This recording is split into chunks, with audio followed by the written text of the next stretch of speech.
If you're reading this, you probably already think I'm the bad guy. Spoiler alert, I am, but only because she wrote the screenplay for my destruction. My name is Carson Hale, and I'm 34 years old with a job that sounds impressive to people who don't know better. IT project coordinator at a mid-sized tech firm in Boston. What that really means is I spend my days herding digital cats and explaining to executives why their brilliant ideas would cost more than their quarterly budget. But this story isn't about my thrilling career in corporate mediocrity. It's about how my wife Jenna turned our marriage into a financial hostage situation, and how I decided to negotiate my way out with extreme prejudice. The first crack in our matrimonial facade appeared on a Tuesday morning in March, over coffee that cost more per pound than most people spend on groceries. Jenna sat across from our kitchen island, scrolling through her phone with the focused intensity of a day trader watching the market crash. "Carson, I need $3,000, she announced without looking up, her manicured finger swiping through what I assumed was another luxury shopping app. "For what?" I asked, though I already knew the answer would involve words like investment, networking, or brand building. "Blair's birthday party. We're doing a weekend in the Hamptons, and I can't show up looking like I shop at Target." Blair Whitmore was Jenna's best friend, a woman who treated life like an Instagram photo shoot and measured success by the number of zeros on her boyfriend's bank statements. She was also the kind of person who would judge you for bringing a bottle of wine that cost less than $50 to a casual dinner. $3,000 for a birthday party? I set down my coffee mug with perhaps more force than necessary. "Jenna, that's half our mortgage payment." She finally looked up, her green eyes flashing with the particular brand of irritation reserved for people who dare question her financial priorities. "It's not just a party, Carson. It's networking. These are important connections for my career." Jenna worked as a stylist at an upscale boutique called Refined, which catered to women who considered shopping a competitive sport. Her job involved telling wealthy clients that yes, they absolutely needed that $1,200 handbag to complete their look, and no, their husbands wouldn't understand the investment. "Your career," I repeated slowly, "that brought in $18,000 last year. Plus commissions," she snapped, "which you've never shown me." "Because they're my commissions, Carson. My money." This was Jenna's favorite financial philosophy. Our income was ours, but her income was hers. It was a fascinating economic theory that somehow always resulted in me funding her lifestyle while she treated her earnings like a personal slush fund. I pulled out my phone and opened our banking app, turning the screen toward her. "We have $4,200 in our joint checking account. If you take $3,000 for Blair's party, how exactly do you propose we eat for the rest of the month?" Jenna's expression shifted from irritation to the wounded martyr look she'd perfected sometime around our second year of marriage. "I work hard for my money, Carson. I deserve to enjoy it. And I don't work hard? You sit at a desk all day. I'm on my feet, dealing with demanding clients, building relationships, creating experiences." "Creating experiences," I interrupted. "Is that what we're calling shopping now?" She stood up abruptly, her chair scraping against the hardwood floor with a sound like fingernails on a chalkboard. "You know what your problem is, Carson? You have no vision, no ambition. You're content to live this small, boring life, but some of us want more. Some of us also want to pay rent." "God, you're so dramatic. It's $3,000, not $30,000. Just put it on the credit card." The credit card. Our magical plastic solution to every financial disagreement, currently carrying a balance that made my stomach churn whenever I thought about it too hard. "The credit card that's already maxed out from your last investment in your career?" Jenna grabbed her purse from the counter, a leather monstrosity that cost more than my monthly car payment. "I'm going to work. Maybe you can spend the day figuring out how to be a supportive husband instead of a financial prison warden." She swept out of the kitchen with the dramatic flair of a soap opera actress, leaving me alone with my overpriced coffee and the growing realization that I was married to a woman who viewed me as a human ATM with an unfortunate tendency to ask questions. The boutique where Jenna worked sat in the heart of Boston's Back Bay, nestled between an artisanal cheese shop and a gallery that sold paintings I was pretty sure my nephew could have created during a particularly inspired finger painting session. I'd only been inside refined a handful of times, usually when Jenna needed me to pick her up or drop off something she'd forgotten.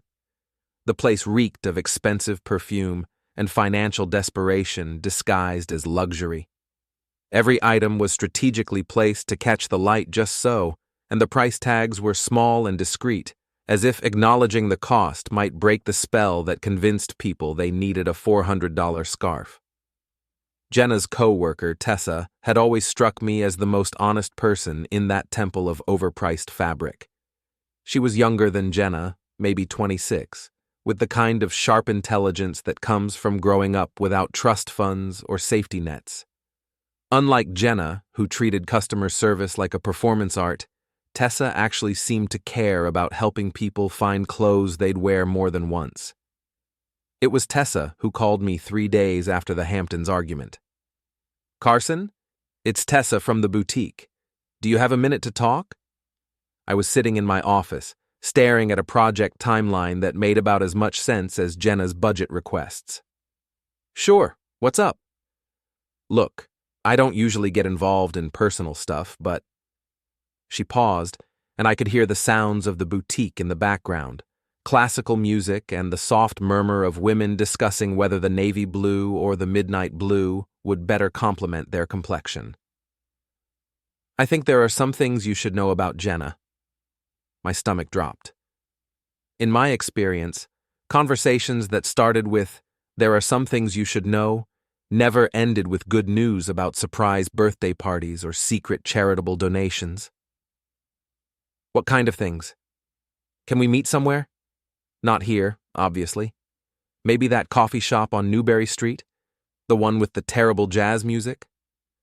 An hour later, I sat across from Tessa in a cafe that did indeed feature terrible jazz music, watching her fidget with a napkin while she worked up the courage to destroy my marriage. "Jenna's been lying to you about her commissions," she finally said. "She made over $40,000 last year, not 18. The number hit me like a physical blow, $40,000. While I'd been agonizing over every grocery bill and credit card statement, Jenna had been sitting on enough money to pay off our debt and still have a comfortable cushion. "How do you know that?" "Because I do the books. Part of my job is tracking everyone's sales and commissions. Jenna's one of our top performers." "Then why would she lie about it?" Tessa looked uncomfortable, like she was about to tell me my dog had cancer and my house was on fire. "Carson, there's more. She's been spending time with one of her clients, a guy named Max Hendricks." Max Hendricks. Even the name sounded expensive, like it belonged on a yacht or a country club membership. "What kind of spending time?" "The kind where he buys her jewelry that costs more than my car, and she models it for him in the back room after hours." I felt something cold settle in my chest, a numbness that spread outward like spilled ice water. "Are they sleeping together?" "I don't know for sure, but Carson, the way she talks about you when you're not around." Tessa shook her head. "She calls you her safety net, says you're boring but reliable like a Honda Civic." A Honda Civic. 6 years of marriage, and I'd been reduced to a reliable but uninspiring mode of transportation. "Why are you telling me this?" "Because you seem like a decent guy, and she's planning something. Last week, she was on the phone with Blair, talking about how she needed to upgrade her situation. She said she was tired of being married to someone with no ambition." I sat there for a long moment, listening to a saxophone player murder what might have been the girl from Ipanema, while my world quietly rearranged itself around this new information. "Tessa, can you do me a favor?" "What?" "If Jenna asks, we never had this conversation." She nodded. "What are you going to do?" I smiled, and for the first time in months, it felt genuine. I'm going to become very ambitious. The beauty of working in IT is that people assume you're either a genius or completely incompetent, with no middle ground. This works to your advantage when you need to accomplish things that require a certain level of technical sophistication, because everyone just assumes you know what you're doing. Setting up monitoring software on our home network, for instance, was remarkably simple once you knew which programs to use and how to hide them. I'm not talking about anything illegal. Everything I installed was perfectly legal monitoring software, the kind parents use to keep track of their teenagers' internet activity.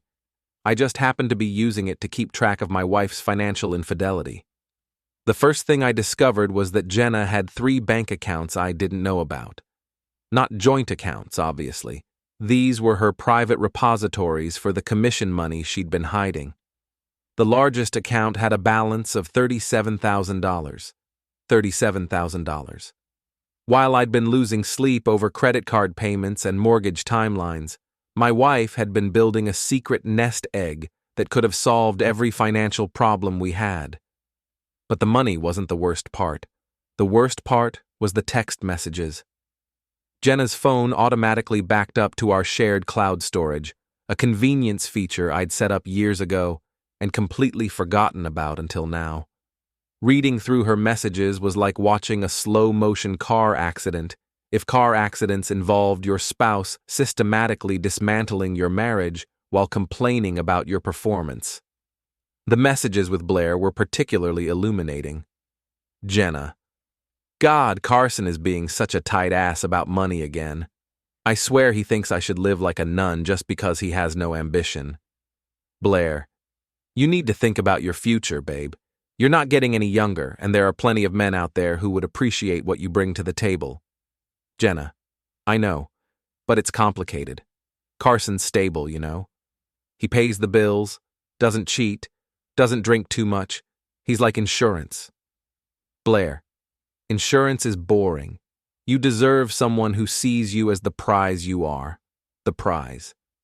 That phrase kept coming up in her messages, like a mantra she'd adopted to justify whatever she was planning.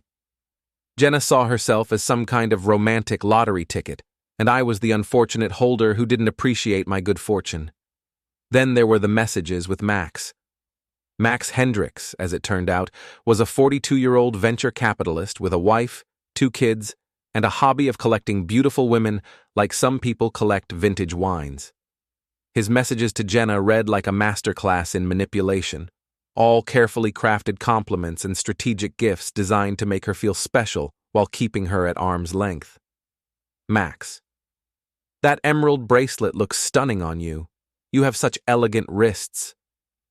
Jenna. Thank you for thinking of me. Carson never notices things like that. Max. Carson doesn't deserve you. You're wasted on someone who can't appreciate your sophistication. Jenna. Sometimes I wonder what my life would be like if I'd made different choices. Max. It's never too late to make new choices. Beautiful. I read through months of these exchanges, watching my wife slowly convince herself that she deserved better than the life we'd built together. The most damning part wasn't the emotional affair. It was how casually she dismissed our entire relationship as a temporary inconvenience.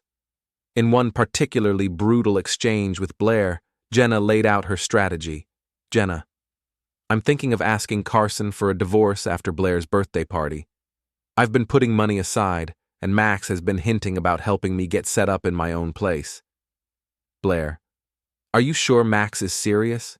He's still married. Jenna. He's getting divorced soon. He told me his wife doesn't understand his needs. Blair. They all say that, babe. Jenna. This is different. You should see the way he looks at me, like I'm the most beautiful woman he's ever seen. Blair. Well, you are the prize. Carson never appreciated that. There it was again. The prize. I closed the laptop and sat back in my chair, staring at the ceiling of our bedroom while I processed what I'd learned. My wife was planning to divorce me. She'd been hiding thousands of dollars while complaining about our finances, and she was having an emotional affair with a married man who collected women like trophies. The old Carson would have confronted her immediately, probably with tears and recriminations and desperate attempts to save a marriage that was already over.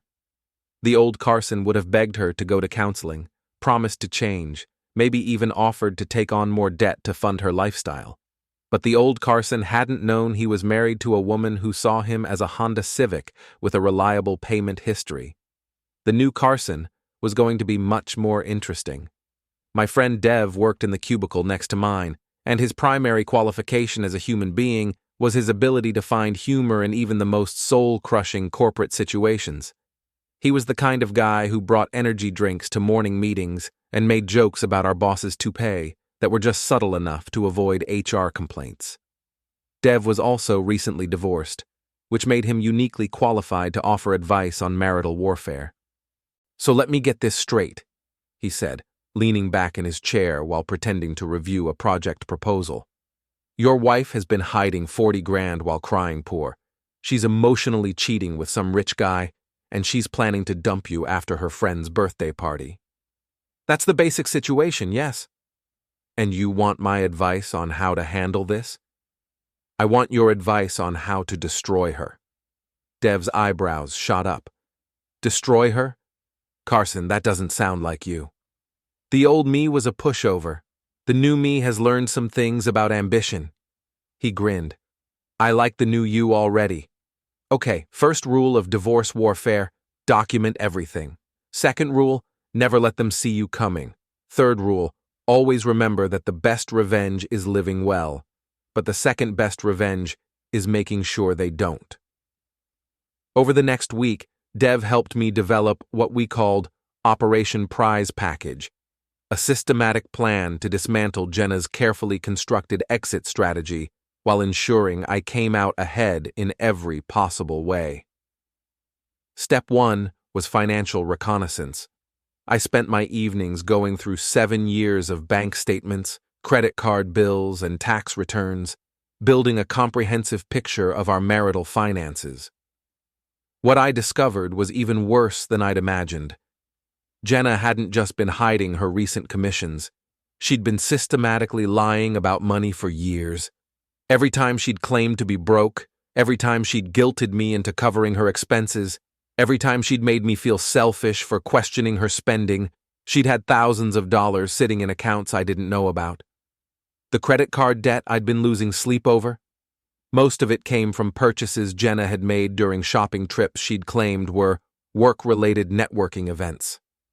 The financial stress that had been slowly ruining our marriage? Completely artificial, created by a woman who preferred to spend my money while hoarding her own. Step 2 was legal preparation. I consulted with a divorce attorney named Ms. Vance, a woman who looked like a librarian and had the predatory instincts of a loan shark. She reviewed my documentation with the enthusiasm of a wine collector examining a rare vintage. "This is beautiful work," she said, flipping through bank statements and printed text messages. "Your wife has been committing financial fraud within the marriage. In Massachusetts, that's grounds for fault-based divorce, which means you can pursue reimbursement for the money she hid, plus you have a strong case for keeping most of the marital assets. What about alimony? With this level of financial deception, she'll be lucky if she doesn't end up owing you money." Step 3 was the most satisfying: social media reconnaissance. Jenna's Instagram account was a masterpiece of manufactured lifestyle porn, full of carefully staged photos designed to make her look like she was living her best life. Every expensive meal, every designer outfit, every weekend getaway was documented and tagged with inspirational quotes about knowing your worth and never settling for less than you deserve. What Jenna didn't realize was that her social media presence was also a detailed record of financial fraud. Every photo of expensive jewelry coincided with text messages from Max. Every designer outfit appeared during periods when she'd claimed to be financially struggling. Every exotic vacation happened right after she'd received large commission payments she hadn't disclosed. Dev helped me create anonymous accounts to screenshot and archive everything. building a digital paper trail that would make it impossible for Jenna to claim poverty in divorce proceedings. "Your wife is incredibly stupid," Dev observed, scrolling through months of incriminating posts. "She's basically been creating evidence against herself." "She's not stupid," I corrected. "She's arrogant. She never thought I was smart enough to figure it out." Well, surprise, surprise, the Honda Civic has a turbo engine. The final step was the most important: patience. I had to let Jenna continue with her plan, let her think she was in control, while I quietly prepared for the moment when her carefully constructed world would collapse around her. The birthday party in the Hamptons was scheduled for the following weekend. Jenna had already booked her train ticket and reserved a room at some boutique hotel that probably charged more per night than most people made in a week. She had no idea that I'd already spoken to the credit card companies and put fraud alerts on our joint accounts. She had no idea that I'd opened my own checking account and redirected my paycheck. She had no idea that I'd changed the locks on our apartment and prepared separation papers. Most importantly, she had no idea that I'd scheduled a very interesting conversation with Max Hendrick's wife. The prize was about to learn that some games have consequences. Elise Hendricks lived in a colonial mansion in Brookline that probably cost more than I'd make in a lifetime. When I called her, I'd expected to get a housekeeper or maybe an answering service. Instead, I got a woman with a voice like winter wind, cold, sharp, and capable of cutting through bullshit with surgical precision. "Mrs. Hendricks, my name is Carson Hale. I think we need to talk about our spouses." There was a long pause. "I see. And what exactly do you think we need to discuss, Mr. Hale?" "I think you know." Another pause, longer this time.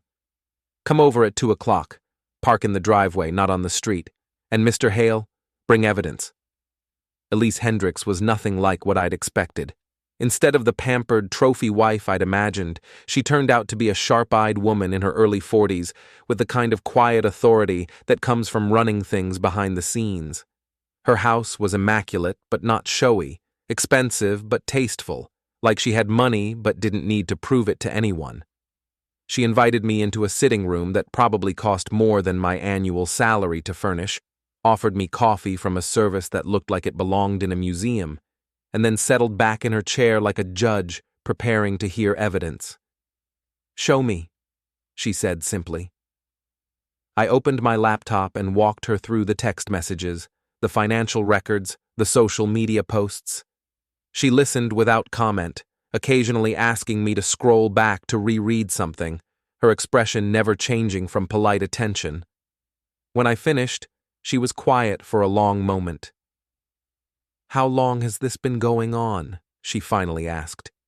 "Based on the messages, about 8 months. 8 months. She smiled, but it wasn't a pleasant expression. "Do you know what my husband told me 8 months ago, Mr. Hale?" "No, ma'am." "He told me he was thinking of asking for a divorce. Said he'd fallen out of love with me, that we'd grown apart, that he needed space to find himself." She laughed, a sound like breaking glass. 42 years old, and he needed space to find himself. "I'm sorry." "Don't be sorry, Mr. Hale. Be useful. What exactly do you want from me?"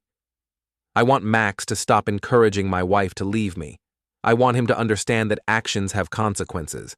And I want Jenna to learn that the grass isn't always greener, especially when it's artificial turf." Elise considered this, sipping her coffee with the deliberate precision of someone who never made hasty decisions. "My husband thinks he's very clever," she said eventually. "He thinks I don't know about his little hobbies, but I've known about every single one of his affairs for the past 15 years. "Why didn't you divorce him?" "Because divorce is expensive, Mr. Hale, and I prefer to be the one holding the financial cards when that conversation happens. Max makes excellent money, but he's terrible with it. He spends like a man who thinks the well will never run dry." She stood up and walked to a window that looked out over a garden that probably required a full-time staff to maintain. "Your wife isn't Max's first boutique girl, and she won't be his last. He has a type: beautiful, ambitious, financially dependent on men they consider beneath them. He likes to play savior, at least until the novelty wears off. How long does that usually take? 3 to 6 months, depending on how expensive they are to maintain. She turned back to me with that same cold smile. Your wife, based on her social media presence, appears to be very expensive to maintain. So what do you suggest? I suggest we let them have what they think they want, Mr. Hale. Sometimes the best way to destroy a fantasy is to make it come true. Elise's plan was elegant in its simplicity. She would encourage Max to accelerate his timeline with Jenna, maybe even suggest that he help her leave me sooner rather than later. The key was to make it seem like his idea, to let his ego convince him that he was being generous and romantic. Meanwhile, I would continue playing the role of the oblivious husband, right up until the moment Jenna tried to execute her exit strategy. The important thing, Elise explained, is timing. We want them to commit fully to their plan before we pull the rug out from under them. Half measures won't teach them anything. What happens to Max? Max will learn that his wife isn't as stupid as he thinks she is, and that his expensive hobbies have expensive consequences. She handed me a business card. My divorce attorney. Tell him I sent you. He'll make sure your wife doesn't see a penny she isn't entitled to. As I drove home, I felt something I hadn't experienced in months: excitement. For the first time since this whole mess started, I wasn't reacting to Jenna's plans. I was making my own. The prize was about to learn that some competitions have judges. The weekend of Blair's birthday party arrived with the kind of crisp October weather that makes Boston feel like a postcard. Jenna spent Friday evening packing with the focused intensity of a general preparing for war, carefully selecting outfits that would photograph well and jewelry that would catch the light just right. "Are you sure you don't want to come?" she asked, though her tone suggested she was hoping I'd say no. "I'm sure. You know how I feel about Blair's crowd. They're not that bad, Carson. You just don't make an effort to get to know them." Blair's crowd consisted primarily of trust fund babies, social media influencers, and men who considered themselves entrepreneurs despite never having created anything more substantial than a LinkedIn profile. They were the kind of people who used summer as a verb and considered manual labor to be something other people did. "Have fun," I said, kissing her cheek with what I hoped looked like genuine affection. "Take lots of pictures." She left Saturday morning in a whirlwind of expensive luggage and last-minute outfit changes, and I settled in for the most productive weekend of my marriage. First, I moved all of our joint money into my new personal account, leaving just enough in our shared checking to avoid overdraft fees. Then I canceled our joint credit cards and removed Jenna as an authorized user on my personal cards. Next, I changed the locks on our apartment and had the new keys copied for my lawyer.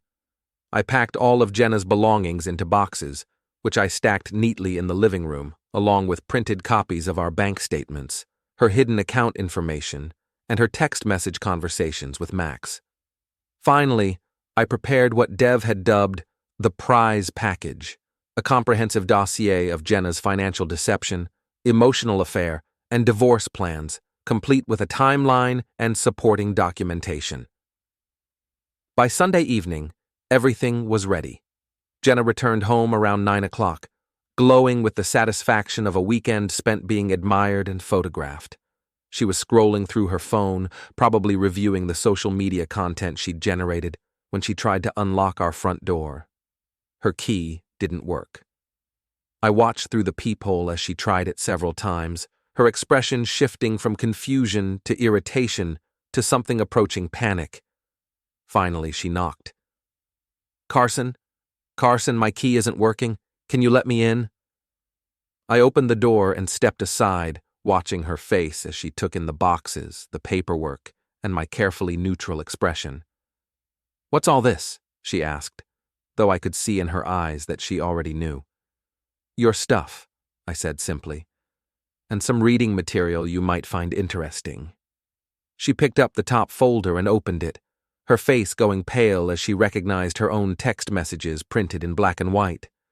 "Carson, I can explain. I'm sure you can. You're very creative, but I'm not interested in explanations right now.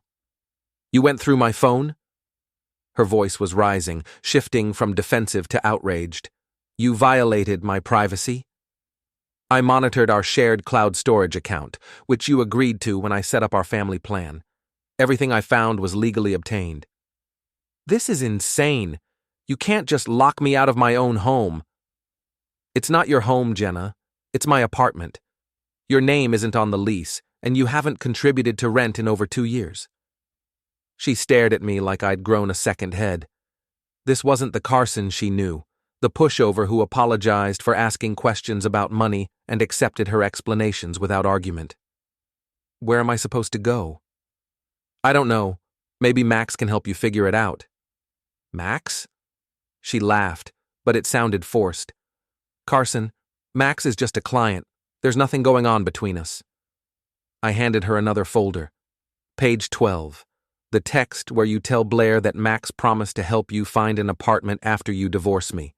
Page 18, where you describe the emerald bracelet he bought you. Page 23, where you discuss what you're going to wear when he takes you to dinner at that French place in Cambridge.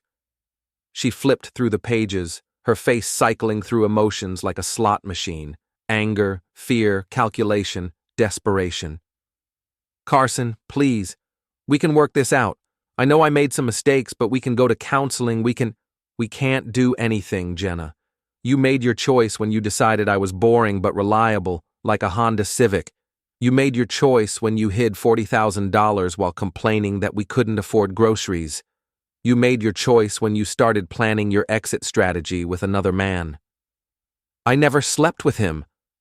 "I know. Max doesn't actually sleep with his boutique girls. He just likes to collect them until he gets bored. Ask Elise." She explained his pattern to me in great detail. The color drained from her face. "You talked to his wife?" "Lovely woman, very intelligent. She's looking forward to her divorce settlement, especially now that she has documentation of Max's latest affair." Jenna sank onto our couch, my couch now, still clutching the folders like they might transform into something less damaging if she held them tight enough. "What do you want?" she asked quietly. "I want you to take your boxes and leave. I want you to call Max and tell him you're available for that new apartment he promised you. I want you to explain to Blair why you can't afford to keep up with her lifestyle anymore." "Carson, please." "And Jenna? I want you to remember that you called yourself the prize. I hope Max agrees." She left that night with her boxes and her shattered plans, and I poured myself a drink and sat in my suddenly peaceful apartment, listening to the silence where her drama used to be. But I wasn't done yet. The prize still had some lessons to learn. Monday morning brought the kind of autumn clarity that makes you believe in fresh starts and second chances. I arrived at work early, feeling lighter than I had in months, and found Dev already at his desk with a coffee that smelled like it could power a small aircraft. "So," he asked without looking up from his monitor, "how did Operation Prize Package go?" "Phase 1 complete. She's out of the apartment and staying with Blair." "And Max?"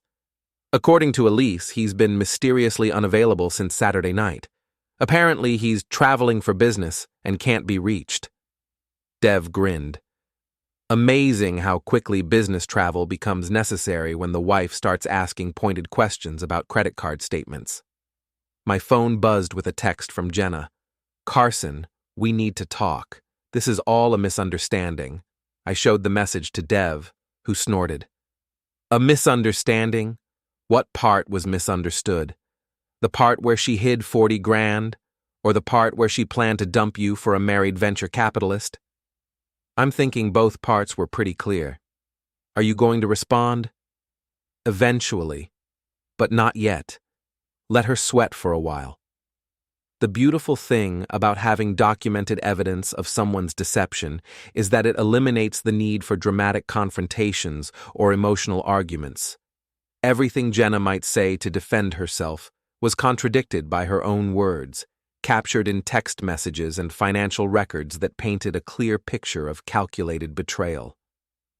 Around noon, Tessa called. "Carson, I heard what happened. Jenna came into work this morning looking like she hadn't slept. How's she handling it?" "Not well. She's been making phone calls all morning, and she keeps asking if anyone's heard from Max Hendricks. She seems to think there's been some kind of mistake." "What kind of mistake?" "The kind where a married man who collects women as a hobby suddenly becomes unavailable when his wife finds out about his latest project." I had to admire Jenna's optimism. Even faced with overwhelming evidence that Max was exactly what Elise had described, a bored rich man who liked to play savior until the novelty wore off, she still believed their connection was special. "Tessa, can you do me another favor?" "Sure. If Jenna asks about her commission payments, can you remind her that they're issued monthly and her next payment isn't due until the 15th? Why would that matter? Because she's about to discover that living independently is expensive, especially when you're accustomed to someone else paying for rent, utilities, groceries, and insurance. Jenna had been so focused on hoarding money for her escape plan that she'd never actually calculated the cost of the life she was trying to escape to. The $40,000 she'd hidden seemed like a fortune when someone else was covering all her basic expenses. It would look a lot smaller when she was paying Boston rent prices and trying to maintain the lifestyle she'd been documenting on social media. That evening, my phone rang. Jenna's name appeared on the screen, and I let it go to voicemail. Then I listened to her message, which was a masterpiece of strategic emotional manipulation. "Carson, honey, I know you're upset, and you have every right to be. I made some terrible mistakes, and I hurt you, and I'm so sorry. But please don't throw away 6 years of marriage over this. I love you. I know I haven't been good at showing it lately, but I do love you. Can we please just talk? Please?" I played the message for Dev the next morning.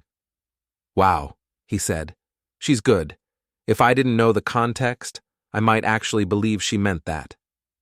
The context being that Max has been avoiding her calls for 3 days and she's staying on Blair's couch. The context being that she's realizing the difference between having a safety net and needing one. My lawyer called that afternoon with an update on the divorce proceedings. "Your wife's attorney contacted me," Ms. Vance said. "They want to discuss a settlement." "Already?" Apparently, Mrs. Hale is eager to resolve this quickly and amicably. Her lawyer mentioned something about avoiding unnecessary publicity. Unnecessary publicity. That was an interesting way to describe the social media scandal that would erupt if Jenna's carefully curated image was exposed as a fraud built on hidden money and emotional affairs. What are they proposing? A clean split of documented marital assets, with each party keeping their individual accounts. No alimony, no spousal support. And the money she hid?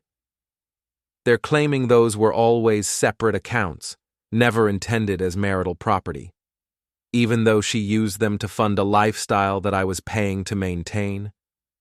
That's where things get interesting, Carson. We can prove that she deliberately hid income while allowing you to assume financial responsibility for shared expenses. In Massachusetts, that's considered economic fraud within a marriage. What does that mean practically? It means she owes you reimbursement for the money you spent maintaining a lifestyle she could have afforded herself. Conservative estimate? About $60,000 over the past 3 years. $60,000. More than she had in all her hidden accounts combined. What happens if she can't pay it? Then we garnish her wages until she can. At her current income level, that would take about 4 years. I thought about Jenna staying on Blair's couch, calling a man who was never going to answer, slowly realizing that her carefully planned escape had turned into a very expensive trap. "Ms. Vance, let's make them a counteroffer." The meeting was scheduled for Thursday afternoon at Ms. Vance's office, a sleek space in downtown Boston that radiated the kind of quiet authority that comes with winning more cases than you lose. I arrived early and spent a few minutes reviewing the financial documentation one more time. though I probably could have recited the numbers from memory by now. Jenna walked in at exactly 2 o'clock, accompanied by her attorney, a nervous-looking man who kept adjusting his tie like it was trying to strangle him. She was dressed in one of her most expensive outfits, the navy blue suit that cost more than my monthly car payment, but she looked tired and smaller somehow, like the confidence that usually surrounded her had been deflated. She avoided eye contact as we settled around Ms. Vance's conference table, focusing instead on the folder in front of her lawyer. "Let's get straight to business," Ms. Vance said. "My client is prepared to offer a very generous settlement given the circumstances." Jenna's lawyer cleared his throat. "We believe a simple division of assets would be most appropriate. Each party keeps their individual accounts, and we split any documented joint property." "That's an interesting proposal," Ms. Vance replied, "but it doesn't address the issue of financial fraud within the marriage. Financial fraud is a very serious accusation. It's also a very well-documented one." Ms. Vance opened her own folder and began laying out bank statements, tax returns, and printed text messages. Mrs. Hale systematically concealed income while allowing her husband to assume responsibility for marital expenses. She hid approximately $43,000 over the past 3 years while claiming financial hardship. Jenna's lawyer studied the documents, his expression growing more uncomfortable with each page. "Furthermore," Ms. Vance continued, "Mrs. Hale was planning to use these hidden assets to fund her departure from the marriage, while simultaneously conducting an emotional affair that she intended to transition into a physical relationship. Emotional affairs aren't grounds for financial— No, but fraud is, and Mrs. Hale's deception regarding her income constitutes clear financial fraud within the marriage." I watched Jenna as Ms. Vance systematically dismantled her position. She sat perfectly still, her hands folded in her lap, but I could see the tension in her shoulders and the way her jaw was clenched. "What exactly are you proposing?" her lawyer asked. "Reimbursement for the money Mr. Hale spent maintaining a lifestyle that Mrs. Hale could have afforded herself. Based on our calculations, that amounts to approximately $62,000. The number hung in the air like a physical presence. Jenna's lawyer shuffled through his papers, clearly trying to find some angle he'd missed. "That's more than our client has in liquid assets. Then we'll arrange a payment plan. Mrs. Hale has a good job with steady commission income. We estimate she can pay approximately $1,500 per month without compromising her basic living expenses. $1,500 per month, for 3.5 years. "This is ridiculous," Jenna said, speaking for the first time since we'd sat down. "Carson, this is insane. You know I never meant to hurt you." I looked at her directly for the first time in the meeting. "You hid $43,000, Jenna. While I was losing sleep over credit card payments and mortgage timelines, you had enough money to solve every financial problem we had. I was saving for our future. You were saving for your exit strategy. I've read the text messages, remember?" She flinched like I'd slapped her. "The thing with Max was never serious. It was just fantasy. I never would have actually left you for him. Because he ghosted you the minute his wife found out, or because you realized he was never serious about helping you in the first place." Her lawyer put a hand on her arm, probably trying to prevent her from saying something that would make her legal position even worse. "Mrs. Hale," Ms. Vance said gently, "you have 2 options. You can accept our settlement offer, which allows you to keep your hidden assets in exchange for reimbursing your husband for the money he spent maintaining your shared lifestyle. Or we can go to court, where a judge will review all of this evidence and likely award Mr. Hale a much larger settlement, plus attorney's fees." "How much larger?" her lawyer asked. "Punitive damages for financial fraud within marriage can be substantial. Conservative estimate? Double what we're asking now, plus legal costs." Jenna stared at the table, and I could almost see her calculating the numbers. 43,000 in hidden assets, minus 62,000 in reimbursement, minus whatever she'd already spent staying in hotels and maintaining her lifestyle without my income to supplement it. I need time to think about this, she said finally. Of course. Take all the time you need. But Mrs. Hale? Ms. Vance smiled with the warmth of a shark. Interest accrues daily on unpaid judgments. The longer you wait, the more expensive this becomes. After they left, I sat in Ms. Vance's office, feeling something that might have been satisfaction, or might have been exhaustion. How do you think she'll respond? I asked. She'll take the deal. Her lawyer knows they don't have a case, and she can't afford to drag this out. The question is whether she's learned anything from the experience. What do you mean? Your wife spent years treating you like a financial convenience while planning her escape to a better situation. Now she's discovering that actions have consequences and that other people aren't responsible for funding her lifestyle choices. I thought about Jenna, probably sitting in Blair's living room right now, trying to figure out how she'd gone from planning her glamorous exit to owing me more money than she'd ever hidden. Ms. Vance, what happens if she can't make the payments? Then we garnish her wages. But Carson? I don't think it'll come to that. I think your wife is about to become very motivated to take responsibility for her financial obligations. As I walked back to my car, my phone buzzed with a text from an unknown number. This is Max. We need to talk. I smiled and deleted the message without responding. The prize was learning that some games have multiple players, and not all of them follow the same rules. Friday evening found me in my apartment, my quiet, peaceful, drama-free apartment, working on a project timeline that actually made sense for once. The absence of Jenna's constant financial anxiety had done wonders for my ability to concentrate on things that weren't related to credit card balances or hidden bank accounts. My phone rang around 8 o'clock. Max Hendricks' name appeared on the screen. I answered on the fourth ring. Carson Hale. Carson, this is Max Hendricks. I think we should meet. His voice had the kind of forced casualness that comes from practicing a conversation in your head multiple times before making the call. I can't imagine why. Look, I know this situation is complicated, but I think there are some things you should understand about Jenna and me.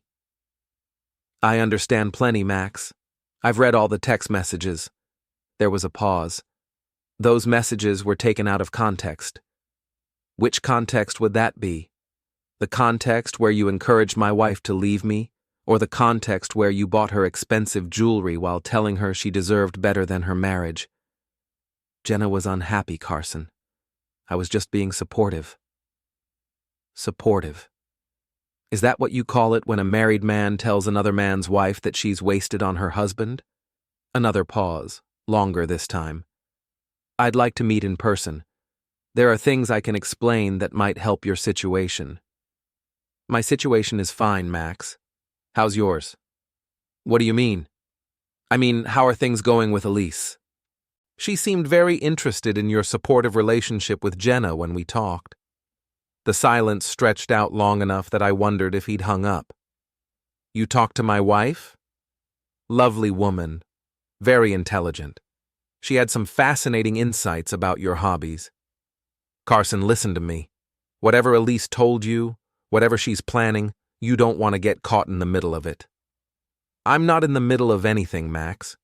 I'm getting divorced from a woman who was planning to leave me for a man who collects boutique girls like some people collect vintage wine. Everything else is just entertainment. Jenna was never going to leave you for me. She's not my type for anything serious. And there it was. The truth that Jenna was probably just beginning to understand. Does she know that? She should have figured it out by now. I haven't returned her calls. Classy. Carson, you seem like a reasonable guy. Maybe we can work something out. I might be able to help with your financial situation. My financial situation? Jenna mentioned that you two were having money problems. Maybe I could assist with some of the divorce costs.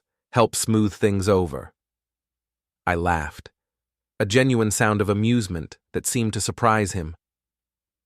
Max, let me explain something to you. I don't have money problems. I never had money problems. I had a wife who was hiding her income while spending mine, creating artificial financial stress to justify her lifestyle choices. Now that she's gone, my finances are excellent. But the credit card debt was mostly from her shopping trips and weekend getaways, debt that I'm now legally entitled to recover from her hidden assets. Another long pause. How much does she owe you? $62,000 plus interest. Jesus Christ. Plus attorney's fees if she doesn't accept the settlement. She doesn't have that kind of money. She has exactly that kind of money, Max. She's been hiding it for years. The problem is that she also has to pay for rent, utilities, food, and all the other expenses I used to cover. Turns out independence is expensive. Carson, look, maybe we got off on the wrong foot here. I never meant for things to get this complicated. What did you mean, Max? I meant, I don't know. Jenna's a beautiful woman. She seemed unhappy. I thought maybe we could have some fun together. Some fun. While you're married, and she's married, and you're encouraging her to blow up her life for a relationship you never intended to take seriously. It wasn't supposed to go that far. But it did go that far, Max. And now Jenna's staying on her friend's couch, owing me more money than she's ever had at one time, while you're trying to figure out how to keep your wife from taking half of everything you own. Elise won't divorce me. She's threatened it before, but she never follows through. Max, let me give you some free advice. Elise isn't threatening this time. She's planning, and unlike you, she's very good at long-term strategy. I hung up before he could respond and sat back in my chair, marveling at the complete lack of self-awareness that allowed a man to destroy other people's lives while convincing himself he was just having harmless fun. My phone buzzed with a text from Jenna. Carson, please call me. I'll take the settlement. I just want this to be over. I forwarded the message to Ms. Vance with a note. Looks like we have a deal. Then I poured myself a drink and sat on my balcony, looking out over the city lights and thinking about how quiet my life had become without the constant drama of someone else's financial deception and emotional manipulation. The prize had finally learned the price of her games, but I wasn't quite finished yet. The settlement meeting took place the following Tuesday in the same conference room where Jenna had first learned the full scope of her legal problems. She arrived alone this time. Apparently her lawyer had decided that a simple asset transfer didn't require his continued involvement, or maybe she'd realized she couldn't afford to keep paying legal fees. She looked different somehow, smaller. The expensive clothes were gone, replaced by a simple black dress that I recognized from her work wardrobe. Her hair was pulled back in a practical ponytail instead of the elaborate styling she usually favored, and she wasn't wearing the emerald bracelet that Max had given her. Thank you for coming, Ms. Vance said as we settled around the table. I have the paperwork ready for your signatures. Jenna nodded without looking at me. How exactly will the payments work? $1,500 per month, automatically withdrawn from your checking account on the 15th of each month. The first payment is due next week. And if I can't make a payment? Then we garnish your wages and add penalty fees. Mrs. Hale, I strongly recommend that you prioritize these payments. Defaulting on a court-ordered settlement can have serious consequences. Jenna signed the papers with the mechanical precision of someone who'd already accepted defeat. When she finished, she finally looked at me directly. Carson, I want you to know that I never meant for things to happen this way. How did you mean for them to happen, Jenna? I thought I could have both. The security of our marriage and the excitement of something new. I thought I could figure out a way to transition from one to the other without anyone getting hurt. Without anyone getting hurt, I repeated. Except me. I told myself you'd be fine, that you were strong enough to handle it, that maybe you'd even be happier without me. You told yourself a lot of things, Jenna.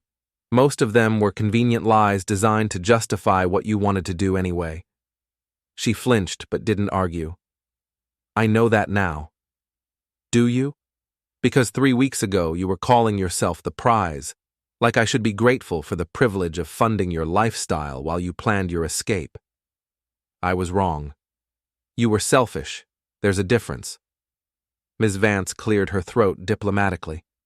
If there's nothing else to discuss, I believe we're finished here.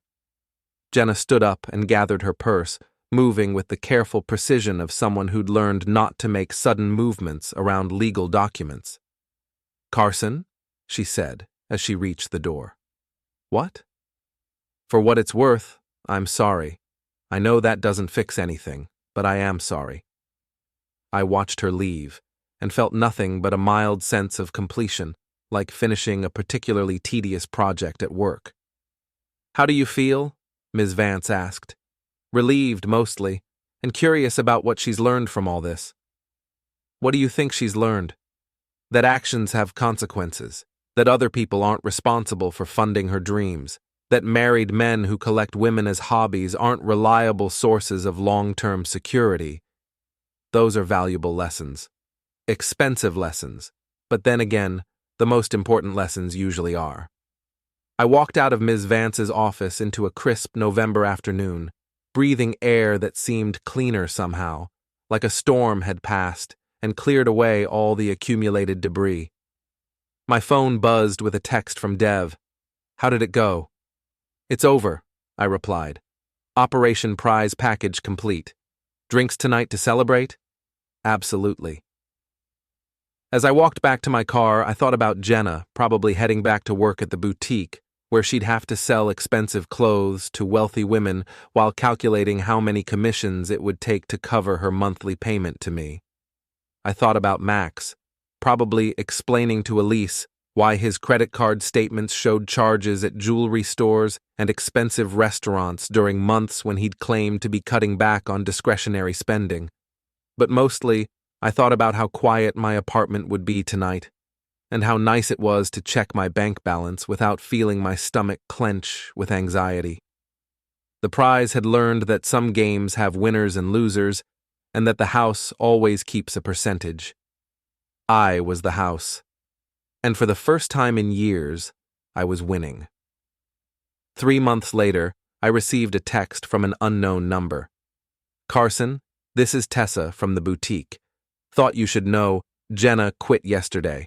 Word is she's moving back home with her parents. Also, Max Hendrick's wife filed for divorce last week. Thought you'd find that interesting. I smiled and deleted the message. Some stories don't need epilogues. Some prizes aren't worth winning. And sometimes the best revenge is simply letting people experience the natural consequences of their choices. I poured myself a drink, sat on my balcony, and watched the sunset paint the Boston